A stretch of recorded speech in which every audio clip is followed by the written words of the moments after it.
Pride and Prejudice, Chapter 17.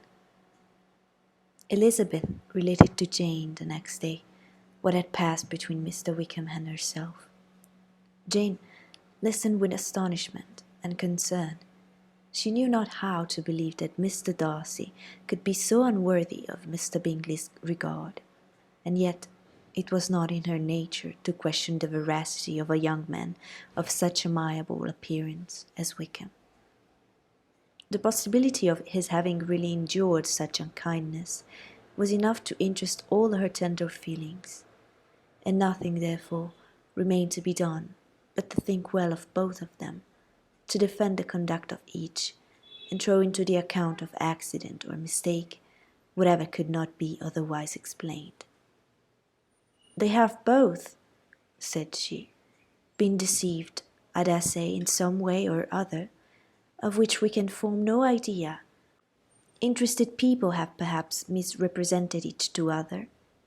It is, in short, impossible for us to conjecture the causes or circumstances which may have alienated them, without actual blame on either side." "Very true indeed. And now, my dear Jane, what have you got to say in behalf of the interested people who have probably been concerned in the business, to clear them too, or we should be obliged to think ill of somebody?" "Laugh as much as you choose, but you will not laugh me out of my opinion. My dearest Lizzie, do but consider in what a disgraceful light it places Mr. Darcy, to be threatening his father's favourite in such a manner, one whom his father had promised to provide for. It is impossible. No man of common humanity, no man who had any value for his character, could be capable of it. Can his most intimate friends be so excessively deceived in him? Oh no. I can much more easily believe Mr. Bingley's being imposed on than that Mr. Wickham should invent such a history of himself as he gave me last night. Names, facts, everything mentioned without ceremony. If it be not so, let Mr. Darcy contradict it. Besides, there was truth in his looks. It is difficult indeed. It is distressing. One does not know what to think. I beg your pardon. One knows exactly what to think. But Jane could think with certainty on only one point, that Mr. Bingley, if he had been imposed on, would have much to suffer when the affair became public. The two young ladies were summoned from the shrubbery where this conversation passed, by the arrival of some of the very persons of whom they had been speaking. Mr. Bingley and his sisters came to give their personal invitation for the long-expected ball at Netherfield, which was fixed for the following Tuesday. The two ladies were delighted to see their dear friend again, called it an age since they had met, and repeatedly asked what she had been doing with herself since their separation.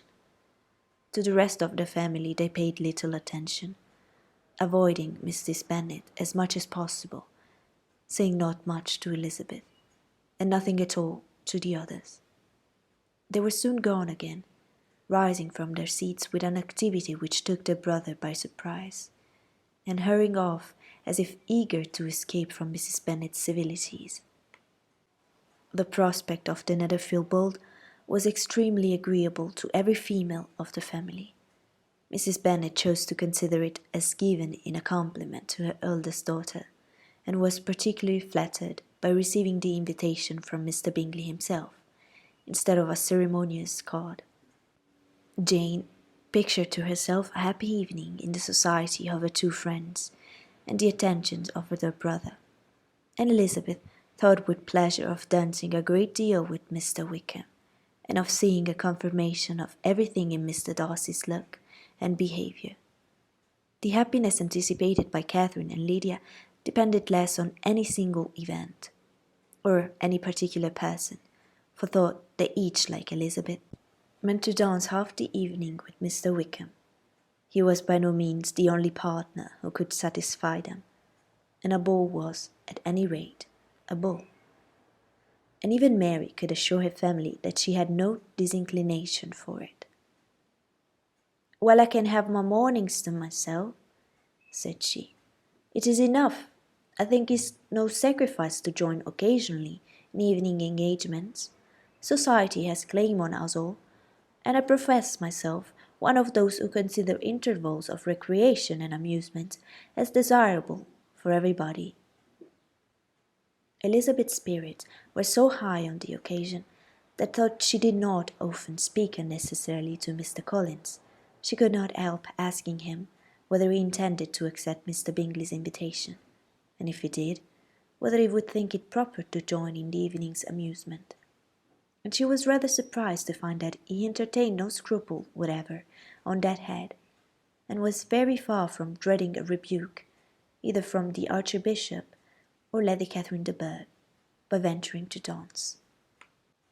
I am by no means of opinion, I assure you, said he, that a ball of this kind given by a young man of character to respectable people can have any evil tendency, and am so far from objecting to dancing myself that I shall hope to be honoured with the hands of all my fair cousins in the course of the evening, and I take this opportunity of soliciting yours, Miss Elizabeth, for the 2 false dances especially, a preference which I trust my cousin Jane will attribute to the right cause, and not to any disrespect for her.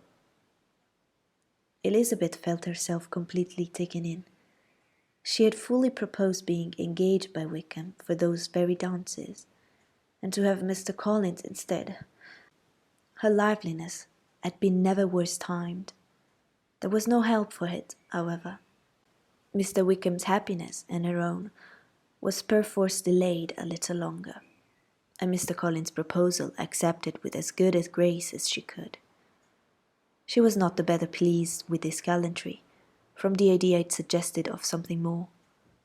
It now first struck her that she was selected from among her sisters as worthy of being the mistress of Hunsford Parsonage, and of assisting to form a quadrille table at Rosings, in the absence of more eligible visitors.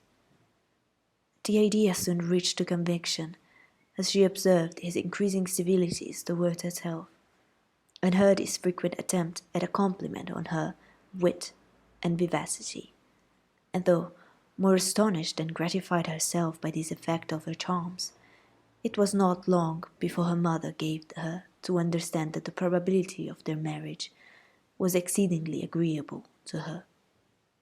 Elizabeth, however, did not choose to take the hint, being well aware that a serious dispute must be the consequence of any reply.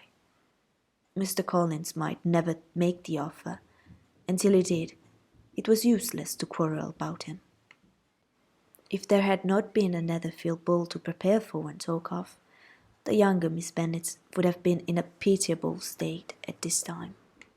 For from the day of the invitation to the day of the ball, there was such a succession of rain as prevented their walking to Meryton once.